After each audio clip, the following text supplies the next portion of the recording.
Olá! Sejam bem-vindos e bem-vindas a mais um Descubra as Camadas.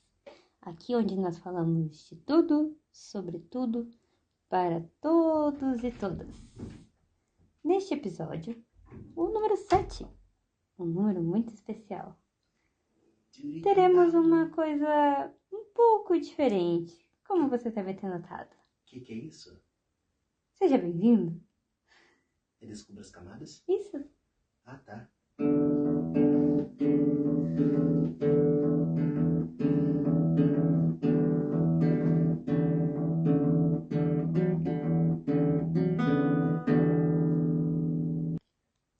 Olá. Bom, como vocês já devem ter percebido, temos uma convidada muito especial hoje. Acho que você se enganou, porque aqui o convidado é você hoje. Eu? Como Sim. assim? Olha só que coisa mais interessante. Alguns dias atrás, há muito tempo, quando nem pensava ainda em podcasts, embora a entrevistadora de hoje, que é ninguém mais, ninguém menos que Caroline Moscow, aquela que já foi mencionada inúmeras vezes em vários outros episódios, ela falou para mim lá em 2020, você deveria fazer? Um podcast. Mas sempre uma pessoa muito visual, Alexandre Cesar Filho, nunca se deu o trabalho de procurar mais sobre isso, sempre colocou empecilhos na frente, pensando que era algo muito moderno, muito difícil de se fazer. Até que então, com mais conversas, mais expansões da mente que foram provocadas por Caroline Moscow, hoje o Descubra as Camadas existe. Além do mais, o nome Descubra as Camadas, que é algo que nós já falávamos há muito tempo, foi uma ideia que surgiu em uma conversa nossa. Sim. E eu estou aqui com a anotação de quando surgiu essa ideia de fazermos um quadro entrevistando pessoas que começava assim: são xícaras de conhecimento, aonde nós conhecemos histórias. Peraí, já comecei tudo errado. Aqui é assim, pessoal, tudo ao vivo. Vamos lá. Conhecer histórias, ter conversas inspiradoras, são xícaras de conhecimento que nos conduzem a caminhos cativantes. Aqui descobrimos talentos e fazemos conexões humanas por meio de pessoas que cativam. Aqui se conversa com o mundo, talvez com o universo. Aqui o extra e o ordinário colidem. Conhecemos e conversamos com incríveis pessoas que têm, não têm, mas pessoas que fazem, aliás, não fazem, não são, mas são cativadas por histórias incríveis. E a história que nós vamos conhecer hoje é a sua. É um pouco presunçoso. Mas é a voz do Descubra a Camada. Eu acho que o conhecimento vai muito além de algo teórico ou só da vida. O conhecer pessoas também é um grande conhecimento. Estamos aqui para descobrir as suas camadas. Maravilha! Então, vamos dar início a esse Descubra as Camadas, um pouquinho diferenciado dos outros dias. Para começar, gostaria que, acho que não só eu, mas todos os ouvintes, gostaríamos de saber quem é Alexandre Cesar Filho.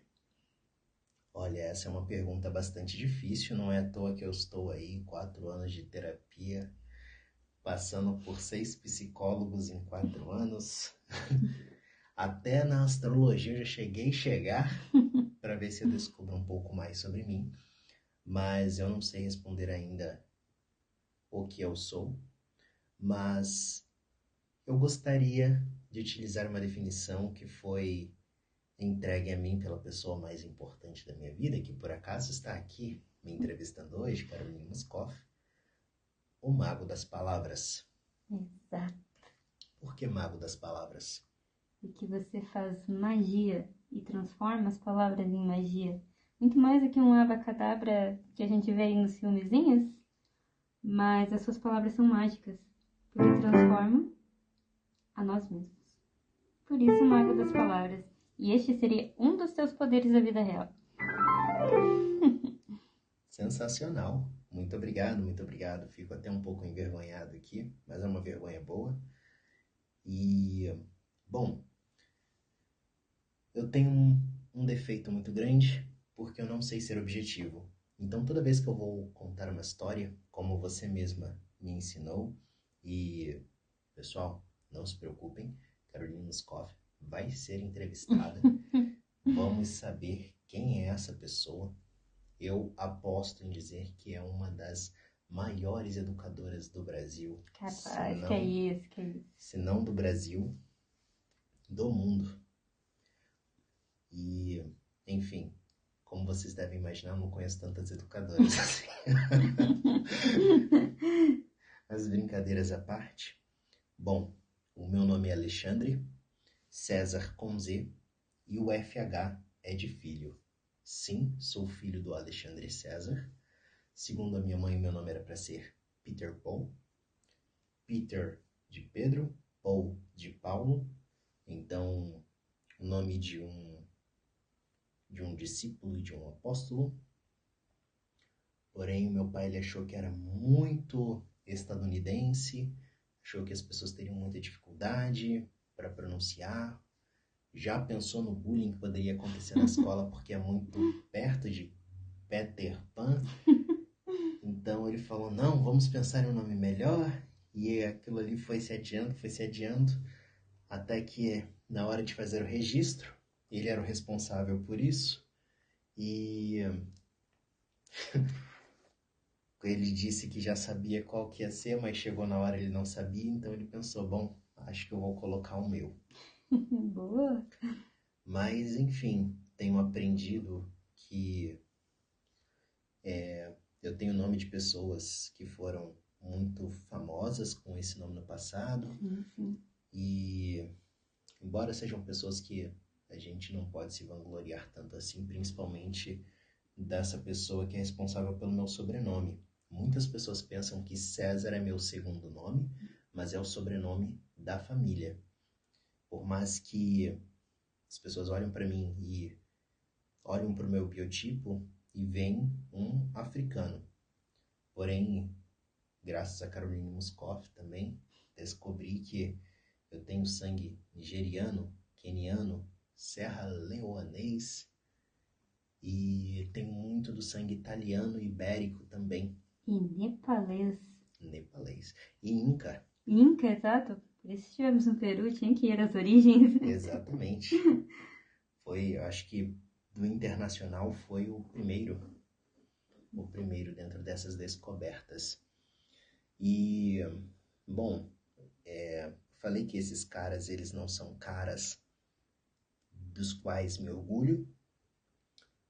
Entretanto, uma pessoa próxima falou assim para mim, olha, o passado precisou de 2 deles para que hoje viesse você. Então, eu acho que está na hora de mostrar o que Alexandre César pode fazer de bom no lugar do Alexandros e do Caesar. E eu nasci dia 29 de julho de 1996. Então, para quem acredita, eu sou do signo de Leão. Embora eu pareça muito mais um capricorniano, segundo o que dizem por aí. E, enfim, todas essas questões que se falam nesse tipo de assunto. E eu sou uma pessoa curiosa, uma pessoa leal, uma pessoa que tem muita vontade de fazer muita coisa. Uma pessoa que quer poder. Não poder no sentido de um Superman, de uma Mulher Maravilha, de um Flash, de um Spider-Man, mas o verbo poder. Eu tenho desejo de poder muitas coisas. O poder fazer muitas coisas. Eu acredito que esse sou eu. Muito boas suas não definições de si mesmo, porque você trouxe muitos aspectos, mas sem se delimitar. Normalmente, quando perguntam para alguém, quem é você? Começa, sou professora, sou pedagoga. Traz todas as formações, as convenções sociais que nos são impostas e que também vamos atrás, né? Mas, se quiser trazer um pouquinho aqui para nós, do que você faz? Qual a sua formação? O que você estuda? Você comentou que é muito curioso. Conheço bem este lado, mas seria interessante trazer para os ouvintes o que lhe traz, o que lhe desperta essa curiosidade e como que você coloca ela em prática. Perfeito, perfeito. Então, legal que a pergunta foi feita desse jeito, porque eu acho que é uma questão muito estrita dentro disso. Quando nós perguntamos para alguém, você é o quê? Sim, se colocar numa caixinha. Né? Se colocar em uma caixinha. Eu lembro que os primeiros aplicativos de namoro, eu não tinha idade para utilizar na época, porém conheço pessoas que utilizavam e precisavam ir até uma lan house e pagar R$1 para ficar 1 hora. E aí elas falavam que você tinha que falar de si mesmo. Uhum. E aí eu conheci muitas pessoas da família, inclusive, que escreviam assim: quem se define se limita. Essa é clássica, até hoje. Clássica. E aí são pessoas que até hoje elas não buscaram por um ensino, esse que chamam de ensino superior, embora acredito que elas tenham ensinos muito superiores às coisas que aprendemos aqui na academia e etc. Mas eu achei isso numa filosofia muito rica. Sim. Quem se define se limita. Mas indo direto ao ponto, mesmo sem ser direto, eu faço muitas coisas. Sou um profissional multifacetado, tenho essas inúmeras habilidades que elas variam da arte até a intelectualidade. Eu falo com um pouco de insegurança mesmo, porque eu acho muito difícil nós dizermos que isto aqui é intelectual, isso daqui é só a arte, parece que é um menosprezo de uma ciência, de uma arte, enfim.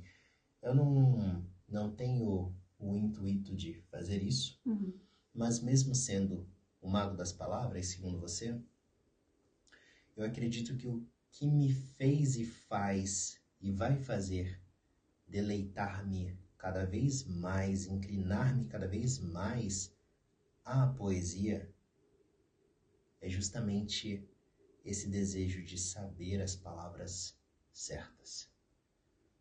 O que falar, quando falar, para quem falar, como falar. Então, bom, eu sou graduado em Relações Internacionais. Foi uma das faculdades que eu fiz que no começo eu não gostei muito, porém no final eu fui um aluno destaque, daqueles que ficavam em primeiro lugar, que saiu na revista da faculdade e faziam perguntas do tipo: será que este é o novo rosto da diplomacia brasileira?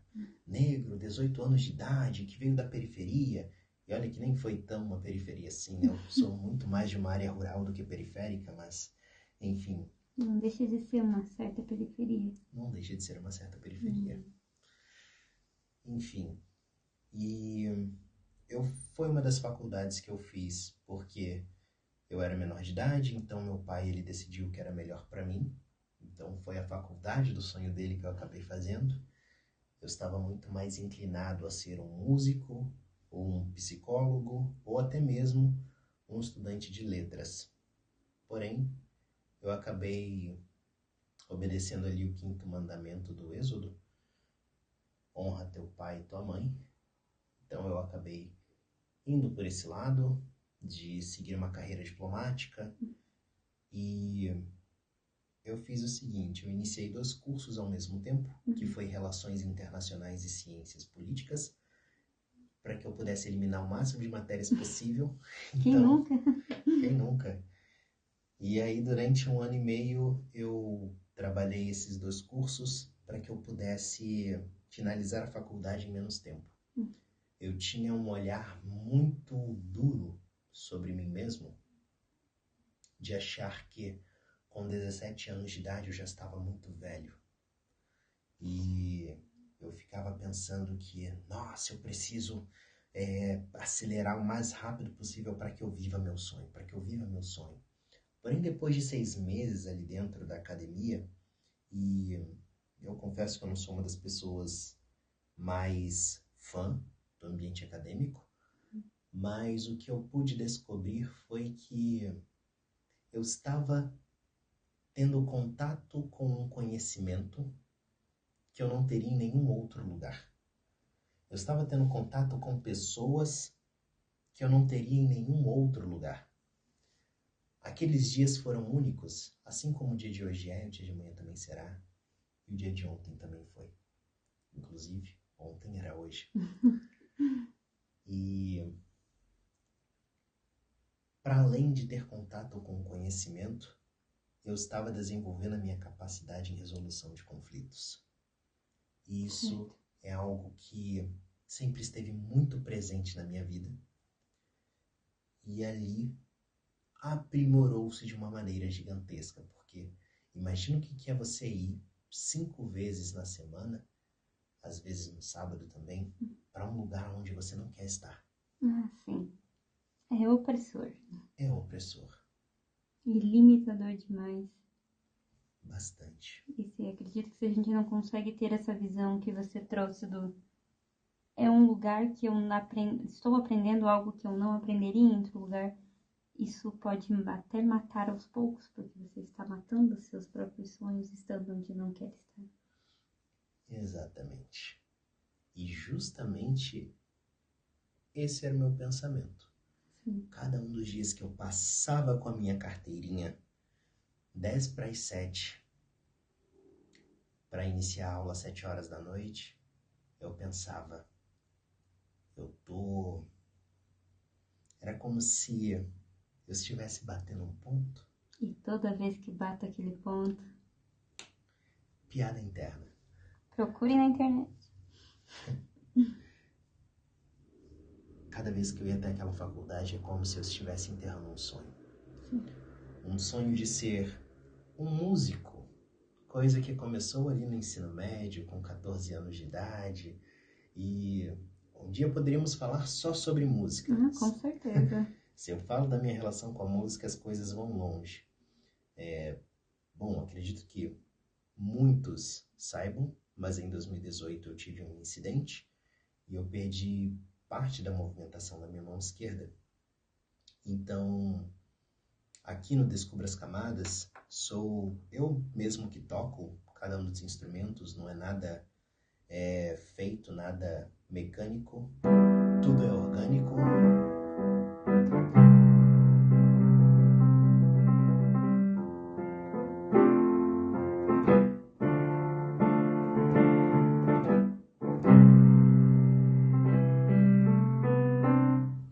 Então, também toco os violões ali na abertura. O próprio Spotify, ele já falou para mim uma vez, eu não vou saber exatamente as palavras que foram utilizadas, mas foi algo muito próximo de pare de ficar fazendo isso toda vez, faça uma abertura aqui, grava um só, e eu prefiro tocar toda vez, então sempre pego o violão e toco ao vivo na hora. Hoje não acho que eu seja mais um músico tão bom, embora eu tenha composições muito boas. Sim. Mas o que se Quantas passa... composições mesmo até o momento? Se eu não me engano, são 239. Exato. E aí, as composições na minha cabeça não são as mesmas que as minhas mãos conseguem reproduzir, ou os meus pés, no caso de uma bateria. Enfim, mas eu gosto muito da música e se eu pudesse como eu falei no dia que estava defendendo a minha dissertação no mestrado, muitas vezes eu tive vontade, aí ó, para vocês verem que essa pessoa que não queria nem fazer a graduação lá em Relações Internacionais e hoje é mestre em Antropologia, depois de passar por 8 pós-graduações e agora está fazendo a 9ª, por muitas vezes eu pensei em desistir e eu passava numa rua aqui da cidade onde eu moro, aqui no município de Curitiba, tem uma rua que se chama Saldanha Marinho e ali tem um sebo de livros e de discos. Sim. E por inúmeras vezes eu passava ali e tinha uma plaquinha, contrata-se vendedor. E eu pensei, nossa, eu poderia falar de livros e de música o dia todo. E a vida seria muito mais feliz, porque eu me sinto muito mais eu me sinto muito mais completo e arrisco dizer que até muito mais feliz sendo um vendedor de discos, de livros, do que um mestre, antropólogo, arqueólogo, um internacionalista que foi assessor de relações internacionais de governadores, de uma princesa, de um rei, de alguns presidentes e inúmeros embaixadores de todo lugar do mundo. E acho que isso resume bastante um pouco das coisas que eu já fiz. Eu espero que não tenha te desapontado, mas a menos que você queira saber algo específico, perguntar sobre essa época, mas para mim é algo tão distoante de quem sou hoje que não tenho muito o que falar a respeito. Claro, se me perguntar... Não, eu acredito que todas as experiências que passaram, tanto nessa época como todas as outras, fizeram o que você é hoje, assim como todos nós, que somos a soma das nossas experiências. Mas você trouxe essa questão do que seria muito mais feliz com a sua mente lá, de quantos anos mesmo? Na época? 18, 19? Isto. De 18, 19, sua mente diria que você seria muito mais feliz falando de discos e livros o dia todo. Mas com a sua mente de hoje, 2024, o que seria, como você entende a felicidade? O que é ser feliz? E é possível ser feliz? É vender livros e discos. Ainda permanece. Ainda permanece, mas eu vou dar uma resposta melhor. Eu acredito que o meu conceito de felicidade hoje, isso é muito pessoal. Então, eu deixo isso bem claro, porque enquanto professor de música, de inglês, de desenvolvimento pessoal, que também sou, para quem não sabe, este é o meu trabalho. Então, o Spotify, ele não é o meu único trabalho. Além das composições, além da escrita, eu posso falar sobre tudo isso depois. Sim, Como eu falei, claro. São muitas facetas e muita coisa. Muitas camadas pra gente descobrindo. É verdade. A gente já tá nessa há 4 anos e sempre tá descobrindo uma coisa nova. Sempre. Então, talvez eu não consiga falar isso tão rápido aqui hoje, mas ser feliz pro Alexandre César Filho de hoje, com 27, quase 28 anos.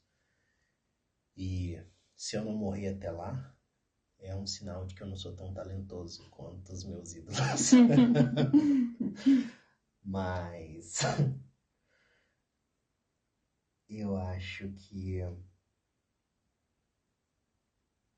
Eu adoro falar eu acho, já te falei isso? Sim, percebo. Acredito que todos percebemos, mas o verbo achar é interessante, porque se você procura algo é quando você acha. Então, se você acha alguma coisa, é porque você encontrou. E quando a gente encontra é porque descobrimos Exatamente. a camada de alguma coisa. Mas eu vou parar de enrolar. Para mim está relacionado a fazer as coisas que têm significado. Sim. Então, como já falamos mais de uma vez, eu gosto muito de fazer uma viagem, ir até o outro lado do país, sair do país e conhecer uma cultura diferente. E ter contatos com comidas diferentes, com músicas diferentes, com pessoas diferentes, mas eu acredito que nada no mundo externo é tão grandioso quanto os fenômenos que acontecem dentro de nós. Então, esses maravilhamentos que nós buscamos fora, eles são válidos, muito válidos, mas hoje eu tenho me sentido muito mais feliz quando o autoconhecimento está ativo, quando eu entendo o porquê das coisas. E repito, o conhecimento externo ele é muito importante. Eu amo viajar, eu amo conhecer, eu amo descobrir as camadas dos conhecimentos e mergulhar nas profundezas do universo. Então, isso é o que tem significado para mim. No filme Avatar, direção do James Cameron, os azulzinhos. Os azulzinhos, isso aí. Embora, para mim, né, eles são mutantes, macacos, gatos, gigantes, azuis, e Avatar é o carequinha. Sempre. E, inclusive, vai ter aí episódios novos na Netflix. Estamos aguardando, ansiosamente. Ansiosos. Eu fiquei bastante emocionado ali com a primeira parte. Mas, voltando aos Na'vi, que é o nome lá da nação Avatar, eles têm um cumprimento que me chama muita atenção. Sim. Que assisti o filme em inglês, que era I see you. Eu vejo você. Eu vejo você. E esse ver não é simplesmente, usei meus olhos, eu vi, mas é ver a pessoa por completo. É ver o pensamento, o sentimento, compreender as ações. E eu me sinto muito completo quando isso acontece. Eu me sinto pleno, eu me sinto, vou arriscar dizer a palavra, feliz. E é muito difícil nos dias de hoje, que são dias muito corridos, nós pararmos e vermos alguém. Sim. Isso me leva a um pouco da minha ancestralidade. Lá, segundo meu exame genético, a maior parte era nigeriana. Uhum. E há uma saudação iorubá. Pesquisem essa palavra se vocês não conhecem. Iorubá. Que é a seguinte: Moa. E significa eu existo. Eu existo, eu respeito a sua existência. É muito próximo do Namastê. Uhum. O Deus que me habita, cumprimenta. Saúda, obrigado. O Deus que habita em você. Olha aí, muito obrigado, prof. Então, eu acho que a felicidade para mim, neste momento, embora eu vá começar um novo setênio, que vai ser dos 28 aos 35, eu acredito que ela vai nessa linha. Mas tenho uma certeza, embora quem tem certeza... É maluco. Mas já disse o chapeleiro o quê? Que essas são as melhores pessoas. Espero ser uma melhor pessoa. Felicidade, para Alexandre César Filho, é quando estou aprendendo.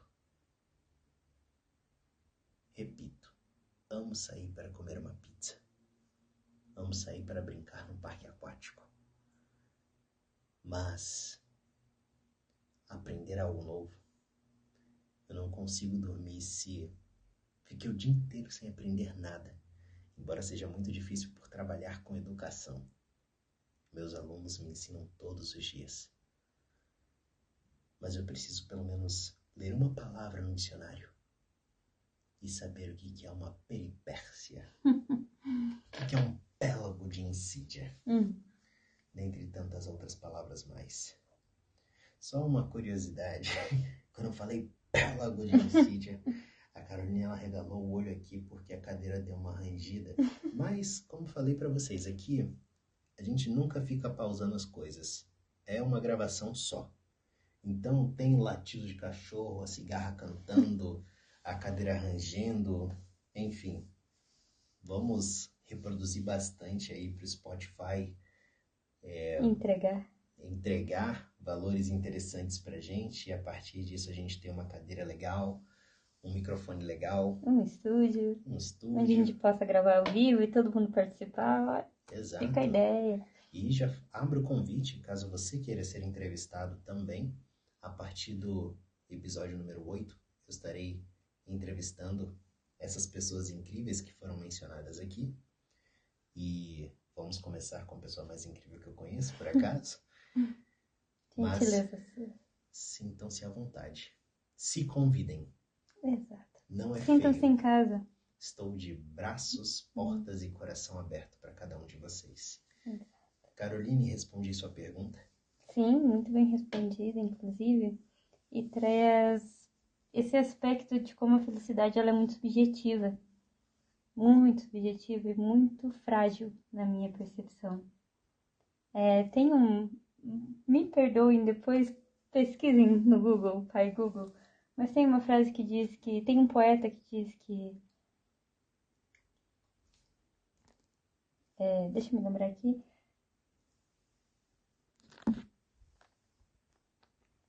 Vai pensando, vai pensando. Ah, sim, claro, me lembrei, me desculpe, que diz que a tristeza não tem fim, mas a felicidade sim.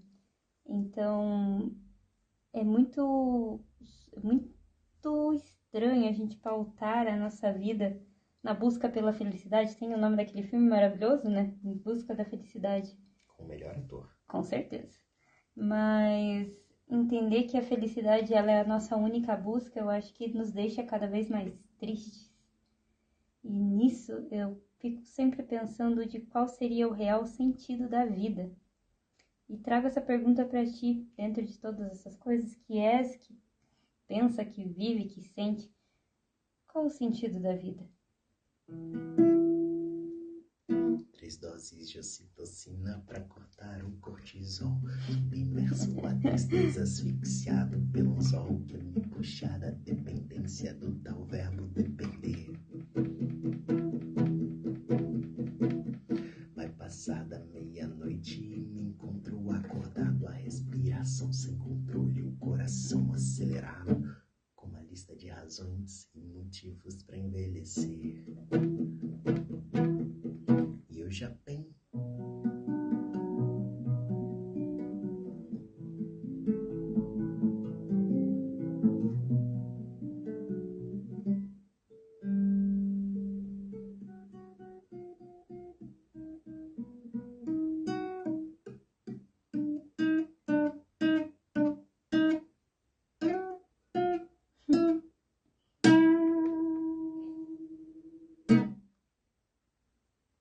Esse é o sentido da vida.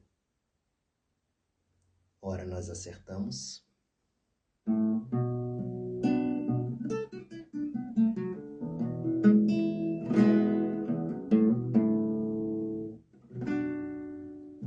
E ora...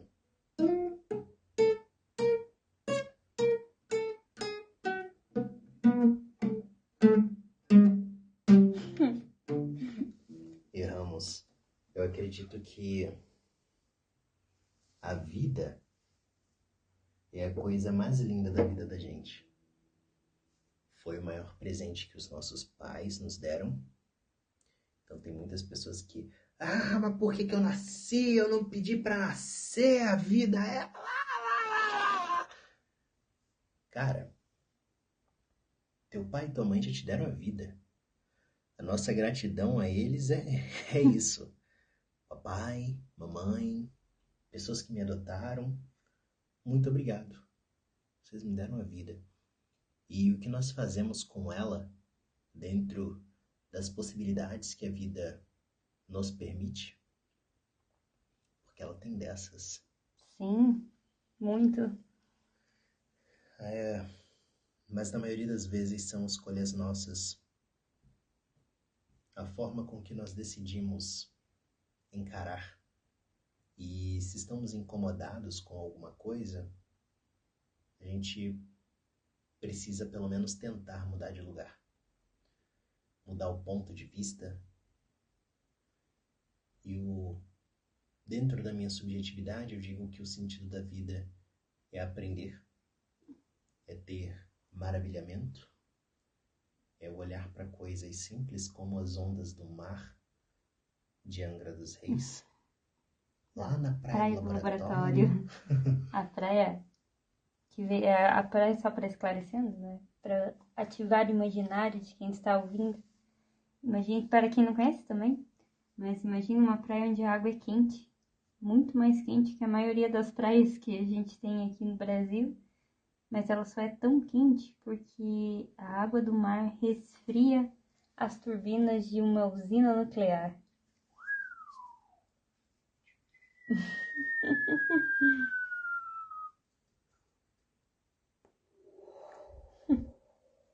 Mas mesmo diante de toda a periculosidade da radiação nuclear que está ali próxima à praia, é de uma beleza tão única que eu acho que é uma das visões mais bonitas que eu já tive na minha vida. Somos dois. E citando uma frase sua, que momento para estar vivo. Que momento para estar vivo. Mas enfim, o que pensa, o que vem à cabeça nas ondas da praia do laboratório? Que talvez eu me coloco nessa situação que por inúmeras vezes a maior parte da minha vida, inclusive nos dias de hoje, elas são voltadas para a sobrevivência. Então, mesmo vivendo para sobreviver, eu acredito que me permitir ter esses maravilhamentos de olhar para as ondas do mar e ver mais do que o que é de fato. A onda vem e a onda vai. Não precisaria de muito mais explicação que isso. Mas se a gente vai para a intelectualidade, há toda uma explicação física. Sim. Mas eu gosto de olhar a poesia das coisas. Exato. Que o mar ele leva e traz tanto, mas com certeza ele sempre leva. E como aprendemos no Avatar, o Carequinha, a praia deixa tudo muito lisinho. É verdade. Areias são conchas mortas. Exato.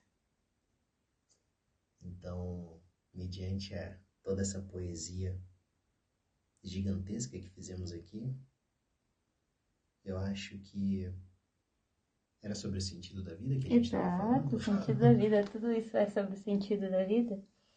É ver beleza. Entender que a vida é a coisa mais linda da vida da gente. Eu sei que eu não quero entrar naqueles discursos de ora, veja bem, é porque nós estamos bem e por isso que nós estamos falando tudo isso. Não, mas é sobre escolher dentro das possibilidades como viver melhor. E viver melhor não está atrelado ao que foi falado no podcast anterior. No episódio 6. Como? No episódio 6. Episódio 6, obrigado.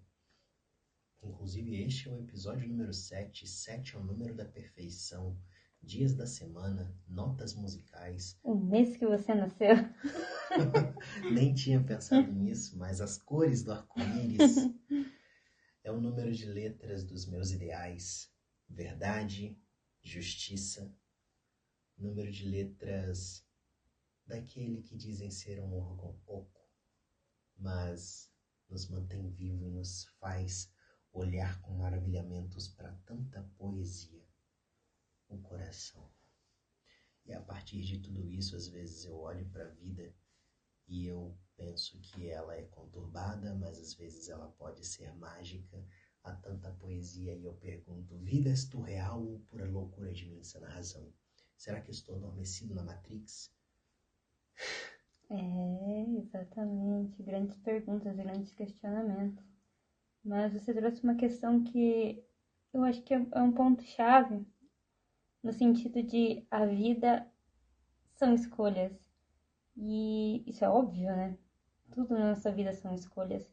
Mas dentro do SIST, no qual você trouxe a história, trouxe o entendimento e o conhecimento no episódio anterior, dentro desse sistema no qual nós vivemos, o que é o livre-arbítrio?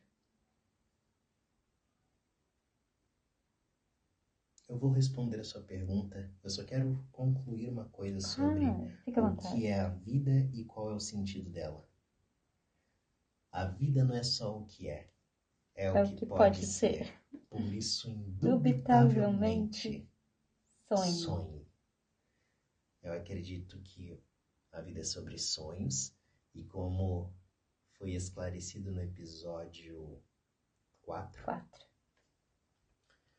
nós temos duas opções quando sonhamos.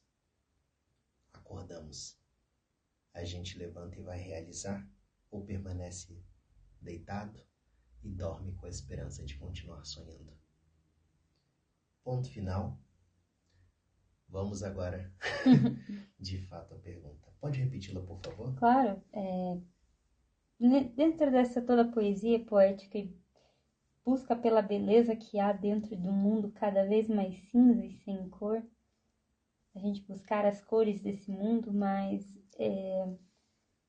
como trouxe a história do Siche, a discussão, a conversa, o entendimento sobre os sistemas, o que seria o livre-arbítrio dentro de um sistema que é imposto a nós?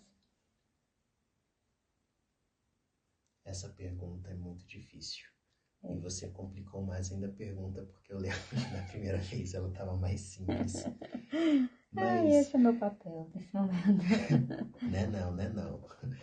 Mas eu me lembro que no começo de nossa trajetória, em 2020, você tinha vocação para ser uma excelentíssima ateia. E você me fez os seguintes questionamentos.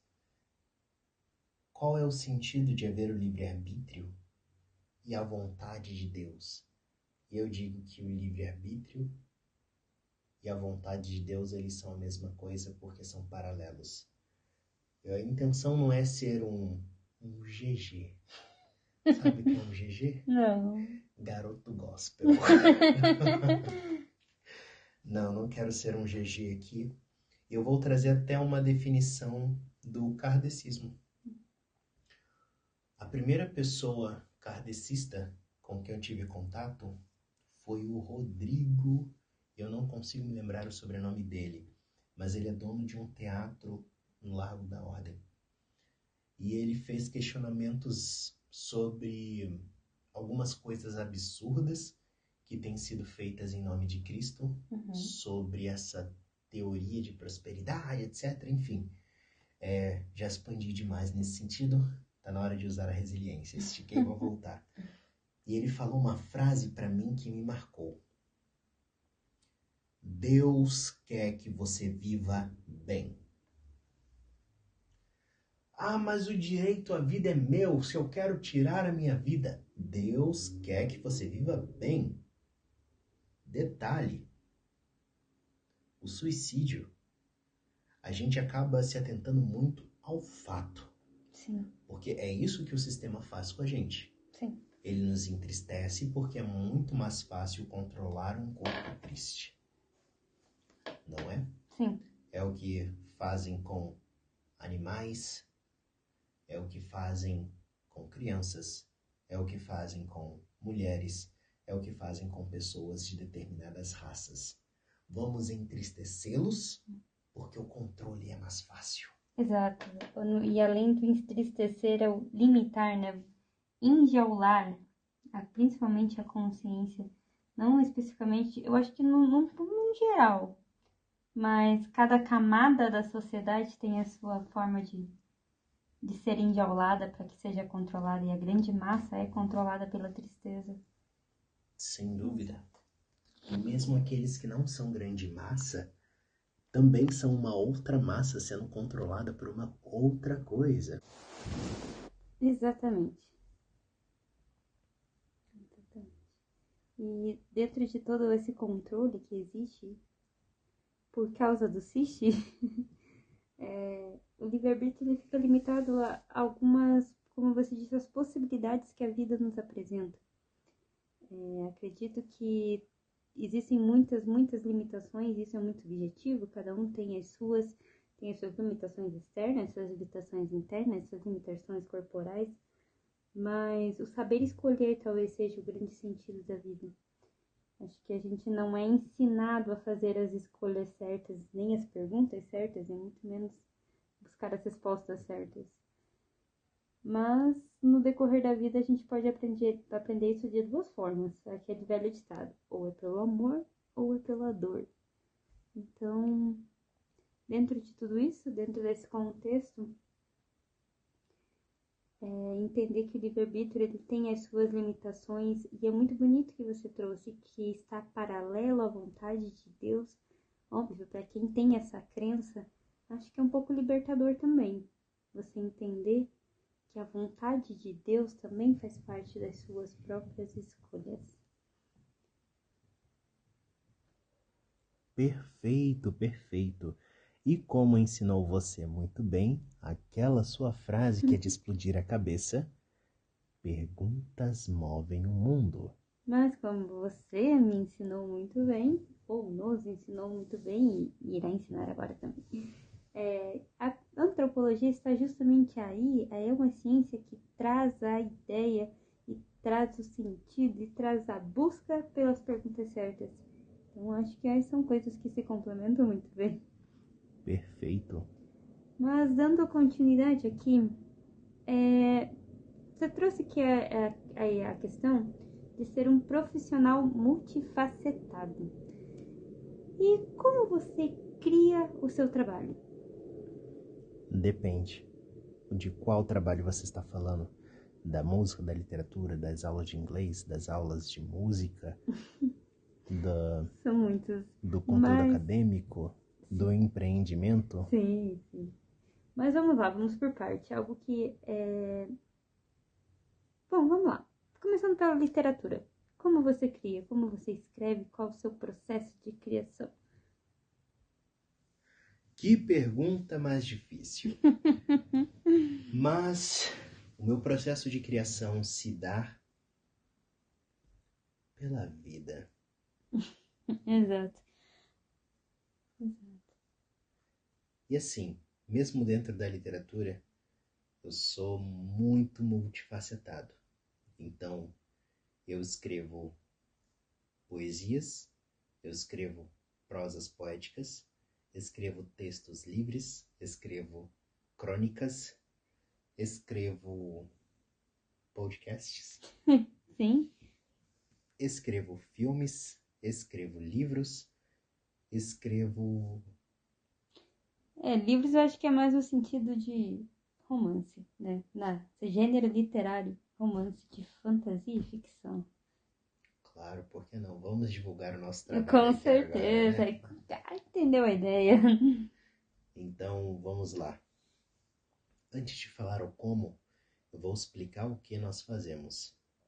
Então, desde 2018, desde sempre, mas em 2018 foi quando eu coloquei as coisas em prática, porque eu sou uma pessoa que tem muitas ideias na minha cabeça, e assim como eu falei da música, muito do que eu desejo fazer não acontece como está em minha cabeça. Então, desde criança eu tenho ideias de criar histórias. Eu comecei ali desenhando quadrinhos, mas eu desenhava muito mal. E a pintura não é uma arte onde eu fui tão bem acolhido quanto na música, quanto na literatura, enfim. E eu sempre tive esse desejo de contar uma história. Sim. De contar o que é a vida, de contar como é a vida, de contar o porquê que as coisas acontecem na vida. Então eu tenho descoberto camadas há muito tempo. Sim. Tenho memórias dos meus 3 anos de idade, e isso fazem quase 25 anos. E eu sempre tive muitas perguntas que fiz para mim mesmo, que fiz para as pessoas próximas, e isso me fez eu me mexer. Mas, obviamente, se os nossos computadores, eles aguentam, nem sei quanto que tem hoje, sei lá, 1 tera de memória. Não faço ideia. Eu acho que o meu cérebro ele tem bem menos do que isso. Ele não armazena tanto, mas ao mesmo tempo ele armazena lá naquela casa escura que fica lá atrás. Acho que ele tem muito mais do que... Dentro do seu palácio mental, o porão, ou seria, não sei, em algum lugar está armazenado todas essas suas lembranças. Sem dúvida. Mas, enfim, eu acredito que nesse desejo de explicar a vida, de descobrir a vida, de dançar com a vida, que eu comecei a escrever. Em 2018 eu tive um desejo muito grande de escrever algo que inspirasse crianças negras a serem quem elas são. Muito inspirado ali pelo filme do Pantera Negra, que foi algo muito interessante. Eu tive a oportunidade de assistir no cinema. Estava eu, uma pessoa, duas pessoas que eram de uma geração acima da minha, anterior à minha, e uma pessoa que era de uma geração após a minha, e como isso emocionou a todos nós. Sim. Então eu pensei de... Pô, o que eu posso fazer pelas crianças que estão vindo aí agora? E eu comecei a escrever o roteiro de um filme, mesmo sem nunca ter estudado para escrever um roteiro, sem ter chat GPT para ajudar, sem amigos que eram da área do cinema. E eu comecei a escrever uma história chamada Simone, a Jovem Sábia. Olha só. Não darei spoilers aqui, mas hoje, juntamente a Caroline Moscoff, que está presente aqui, entrevistando, eu tenho a honra e o prazer de escrever um romance sobre Simone, a Jovem Sábia. Só um pequeno spoiler, já está no segundo, porque o primeiro livro já está pronto. Já está pronto. Feito com menos de 100 dias de trabalho. Exato. Porque aqui trabalhamos assim. Mas acredito que o modo como escreve, isso falando quanto pessoa que vê as letras surgindo todos os dias, é justamente algo voltado muito para o coletivo. Apenas para esclarecer, toda essa coleção de livros, ela se chama Universo Alexandrino. Então, o Universo Alexandrino, ele é para o universo. Só que tudo sai de você e das suas experiências e da vida e das pessoas que conhecem na vida. Quando tiverem a oportunidade, com certeza reconhecerão muitas daquelas pessoas que estão lá. Mas o que acontece no seu interno quando traz essas histórias para a realidade? Para a materialidade, digamos assim, porque elas já existem, elas já são reais. Mas quando você materializa no mundo externo, transformando em letras numa tela e que um dia serão impressas em um livro, o que acontece dentro de você? Nas palavras do filósofo Luiz Gustavo Severiano, o criador do pensamento poético, há um maravilhamento.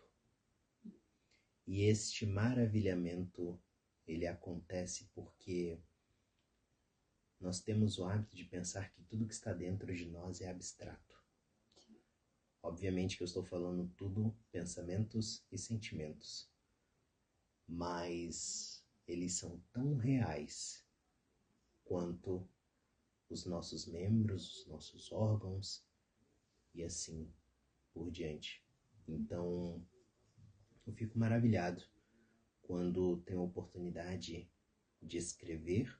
Como eu falei, a Simone começou lá em 2018 e hoje ela tem sido escrita com outro olhar, com outro ponto de vista, mais maduro, mais profissional.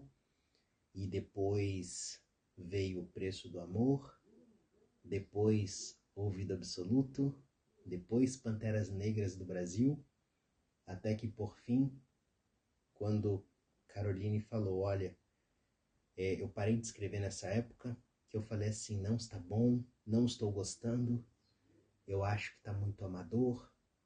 Eu sempre tive essa coisa de querer fazer um filme porque eu queria que as coisas impressionassem os olhos, os ouvidos e todos os sentidos ao mesmo tempo. Porém, quando Caroline falou para mim, depois de ficar 6 meses em alguns quilômetros de ideias que aconteceram na praia de Itapuá, está na hora de colocar isso em prática. Comece pela literatura. Então já tinha as histórias dentro de mim, do começo ao final. Histórias que vi acontecendo. A gente sabe muito bem, às vezes, o peso de cada uma das palavras que são colocadas ali. Sim. Elas não vêm por acaso. Elas são jogadas, são escolhidas. Né? Exato. E então comecei a escrever. Como nasceu a magia neste universo? Um detalhe muito importante. O título não existia ainda. Então eu pensei em como nasceu a magia. E a Caroline falou, neste universo. Sim. Inclusive, já tem disponível o nosso livro para compra. Ou fale conosco, eu dou o livro também. Ainda mais deixaremos o link na descrição desse episódio. Perfeito. Quem quiser apoiar os criadores, estamos à disposição. Mas claro, pode entrar em contato. Olha aí, ó, a prateleira da direita e a da esquerda. Mas ali foi a primeira vez que eu vi as coisas se materializarem de verdade. De ler o livro depois como um leitor e pensar, uau, o que é isso? Eu lembro que você chegou para trabalhar lá na página, eu estava na página 30 mais ou menos, e aí você pegou e começou a falar, bom, vamos ajeitar aqui algumas coisas. Eu não tinha o domínio de escrever como um escritor. Porém, as ideias, elas eram, como se diz? Eu pensei numa palavra que, transitivamente falando, eu gozava ideias o tempo todo. Então, essa organização das ideias e a materialização delas na literatura foi sensacional. E assim que finalizou Como Nasceu a Magia, chegamos a Leão Negro. Ah, o Leãozinho. Esse tem história. Esse tem história. Não que a Dulce, Nur, quase deu um spoiler. Hassana e André não tenham. Opa, deu Já deu spoiler. Hassana e aqui não tenham. Mas eu acredito que ali há muitas histórias porque eu tirei muitas coisas da minha vida. Sim. Então eu olho para minha vida, tiro exemplos dali, levo para a arte, pego a vida, transformo em arte e devolvo para a vida. Isso é o que acontece quando escrevo e esses maravilhamentos, esses fenômenos que acontecem dentro de mim são de uma realização muito grande, porque, como falei alguns minutos atrás, que para mim o sentido da vida é ver beleza nas coisas, é aprender a ver essa beleza nas coisas, e essa beleza ela acontece quando estou escrevendo, quando estou compondo, e vou falar assim, vou ser um pouco metido aqui, mas segundo Harvey Specter, não é se gabar, não é verdade, mas eu tenho a sensação de que hoje eu posso escrever sobre qualquer coisa, começar a partir de qualquer lugar. Eu olho para um desinfetante que é verde fluorescente e eu penso em como fazer um filme sobre isso, uma poesia sobre isso, uma música sobre tal. E não falo isso para dizer que, olha como eu sou muito bom. Talvez eu seja, talvez eu não seja, mas Isso é quem sou eu. Uma Respondendo a pessoa primeira pergunta. criativa.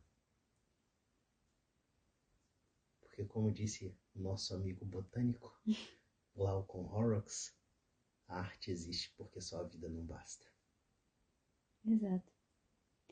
E dentro desses maravilhamentos, e convido a todos e a todas a conhecer o universo alexandrino, mas acredito que, como trouxe Leão Negro, que ainda não está publicado, mas logo estará, ele é muito de você, ele traz muito o que você é. E eu não sei, gostaria de compartilhar aqui com o público algum pedaço da história, alguma frase, alguma fala, alguma coisa que instigue a todos a conhecer o Leão Negro. Veja se o autor permite. Você permite? Por favor, fique à vontade. Não, é contigo. Ah, tá. É uma pergunta? Eu achei que você estava falando Falei, em primeira gostaria. pessoa. Uma delas já foi falada aqui, que é o A Vida Não É Só O Que é o que pode ser, por isso, indubitavelmente, sonhe. Mas, se eu fosse resumir Leão Negro em poucas palavras, eu acredito que é a busca por uma vida de significado. O valor da amizade, o valor da família, mesmo que não seja uma família consanguínea. Uma família esfacelada. Uma família esfacelada, mas eu acredito que ele traz valores muito nobres, muito profundos, que hoje eu acredito que as gerações atuais vão até chamar de conservadores. Eu não vejo a amizade como um valor conservador. Eu acho uma coisa muito bonita. Eu acho a família uma coisa muito bonita. E repito, não estou falando da família nuclear, pai, mãe, filhos. O Leão Negro, ele se trata de, constantemente, o universo alexandrino. Ele trata constantemente de famílias esfaceladas.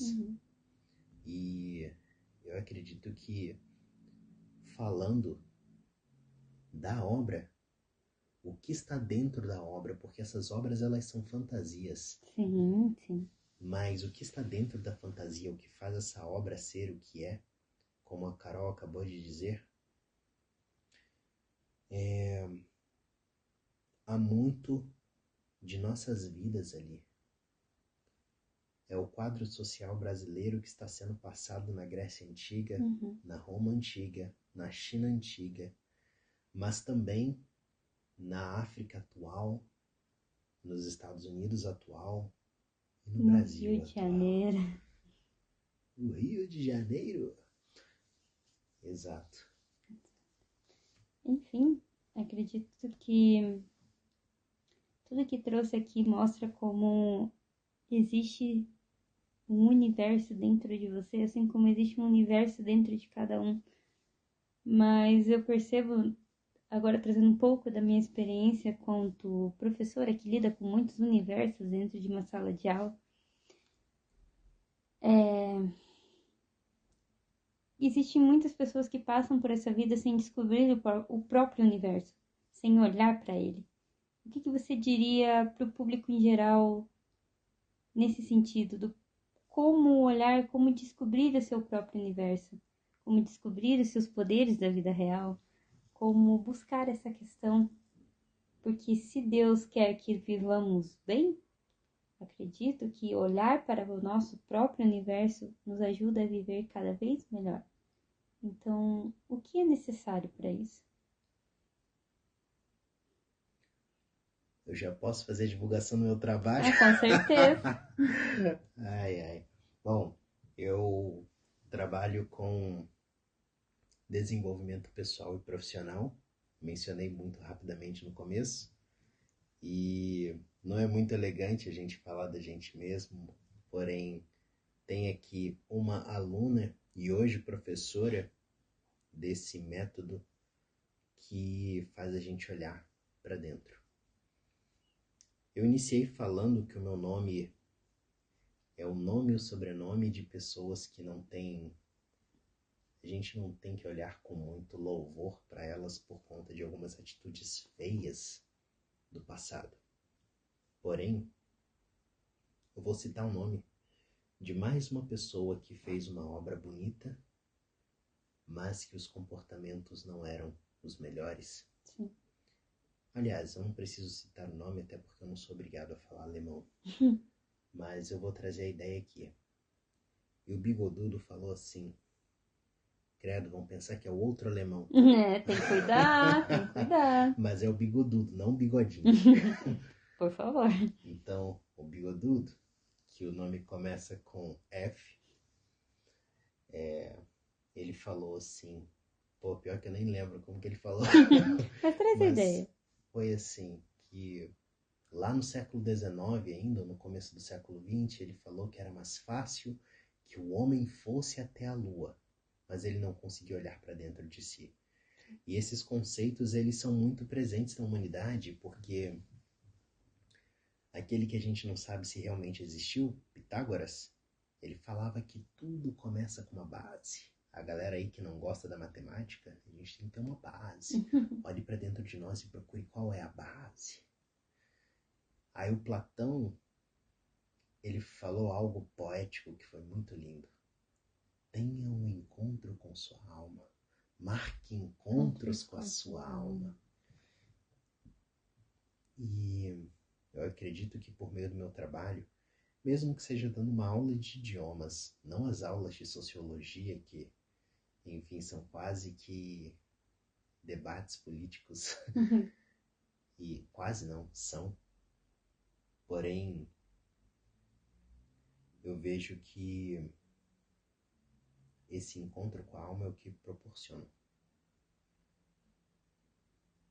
E digo que se nós queremos descobrir as camadas do universo externo, precisamos descobrir, não primeiro, mas constantemente, as camadas do nosso universo interno. Há quase 2 anos, um amigo de ensino médio, o Gustavo Antoniakomi, esteve em Curitiba e hoje ele mora em Nova York, já fazem 10 anos que ele está lá, virou um violoncelista famoso, enfim, era tudo que ele sempre sonhou. E fui visitá-lo quando ele esteve aqui, foi aquele reencontro, 10 anos que não via um grande amigo. E conforme nós começamos a conversar, só ressaltando, o Gustavo Antoniakomi, ele me ensinou muito sobre música. Então, muito do que eu sei sobre a teoria musical, eu diria que eu devo ao Gustavo. Gustavo, grande abraço para você. E eu percebi, não sei se já passaram, acredito que sim. Pelo menos a gente que tem mais de 20 anos, a gente passa por isso. Quando reencontramos um amigo, uma amiga, até mesmo um parente, que ficamos muito tempo sem ver e essa pessoa está tão diferente. Ainda é ela, mas está tão diferente. E ele estava o estadunidense. E, de repente, estávamos ali naquela tarde gostosa, comendo pão de queijo e ele vira para mim e fala: você ainda escuta música? Nós estávamos ali fazendo música, ele com violoncelo, eu com violão. E eu falei, mas é claro. Ele me perguntou de novo, você ainda escuta música? E eu falei, olha, parar só para escutar a música é muito difícil. Mas eu ouço música o tempo todo. Ele, não, que bom, realmente, o parar para escutar é muito difícil, mas eu fico impressionado com a quantidade de músicos que param de escutar música. Eu falei, você já parou para pensar que tem pessoas que nunca escutaram uma música? Que elas só precisam de um barulho? E ele virou para mim e falou assim, Você já parou para pensar que existem pessoas que nunca escutaram nada? Aí eu, nada de música, e ele falou, não, nada da vida. E eu complementei dizendo, nem a si mesmas. Curiosamente, alguns meses depois, eu dei início ao meu trabalho como professor de inglês, num outro formato, e eu passei por uma experiência muito interessante, que foi trazer Muhammad Ali para as minhas aulas. Os conceitos, as frases, as palavras, as filosofias. E sou um grande fã, mais de sua luta fora dos rings do que dentro deles. E quando ele, infelizmente, foi atingido por aquela doença, o mal de Parkinson, ele ficou com dificuldade para falar. E como se a gente conhece um pouquinho da vida dele, a gente sabe que ele era uma pessoa certeira nas palavras. Sim. Se eu fosse dar o título de mago das palavras para alguém, seria para ele ou para o Bumpy Johnson. Sim. Tá no páreo. Tá no páreo. E uma frase de Muhammad Ali foi muito interessante. Antigamente eu falava o que vinha na cabeça. Eu tinha tudo na ponta da língua. Hoje, como tenho dificuldade para falar, eu observo, eu ouço melhor aquilo que digo. Nós estamos falando sobre o olhar para dentro, que é uma das coisas mais difíceis do mundo. Porque como aprendemos no podcast número 6, talvez os parafusos do ego que nos mantém de pé não nos permitem olhar para dentro. Marilena Chauí fala que o que mantém ideologias firmes são algumas lacunas abertas. Então, nós olhamos para dentro sempre muito mais ou menos e fazemos vista grossa com algumas lacunas. E eu acredito que nós precisamos cuidar mais do nosso físico, do mental, do emocional, do social, do espiritual, prestando atenção em como andamos e para onde andamos, com quem andamos, o que pensamos, com que estamos nutrindo nossa mente. Nossa mente também é nosso corpo. Sim, exato. Assim como nosso corpo precisa de maçã, brócolis, abóbora e batata doce, a nossa mente também precisa de nutrientes bons. Como nós nutrimos o nosso emocional? Vou citar uma frase própria da canção About the Feelings in My Heart, sobre os sentimentos em meu coração, que é o momento que eu falo, eu tenho andado com medo e nossa, eu esqueci a própria música, estou traduzindo aqui em tempo real. Mas é algo sobre, eu tenho comido o medo e bebido a tristeza, assistindo a alegria por uma tela e me entorpecendo com o amor tóxico. Então precisamos cuidar muito do nosso emocional. E o emocional, conosco mesmo, mas ele se manifesta na maioria das vezes no social. Portanto, vou citar a Bíblia. Quer dizer, isso não está escrito na Bíblia, mas a ideia é mais ou menos essa, de que a gente precisa cuidar com quem a gente anda, porque isso pode transformar quem a gente é, ou quem vamos ser. Exato. Afinal, somos seres sociáveis.